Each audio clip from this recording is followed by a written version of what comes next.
嘉义县甲嘉义市昨开始对70岁以上老大人来注莫德纳疫苗。之前因为 AZ 疫苗不良反应，嘉义市民众真侪人是无爱注。不过即马换做莫德纳疫苗啊，来自预防社的民众有变较侪。接种站外口拢是准备要来注疫苗的民众。嘉义县为7月初1开始，伫18乡镇开设14场大型接种站。县政府表示，这届中央分配予嘉义县31360栋的莫德纳疫苗，要来替72岁到74岁是大注射。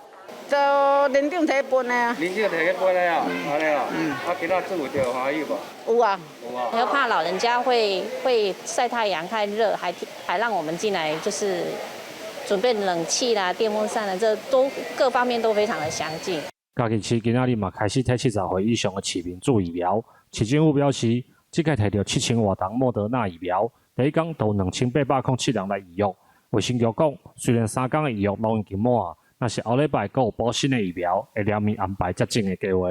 在网络上预约上面，可能也是大家集中一个时间，刚开始会有一点堵塞，不过之后还是大致上也还算顺畅，就预约到了。他以前可能在港坪已经有磨练预演过啊，说来家包括圣马丁医院，然后市政府这边安排的蛮好的。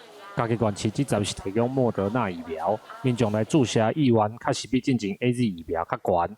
嘉义市长黄明辉表示，为了提升群体的防护力，也是希望中央会当赶紧把疫苗分落来。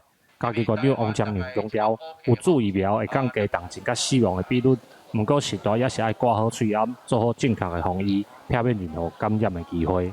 记者林慧婷，嘉义报道。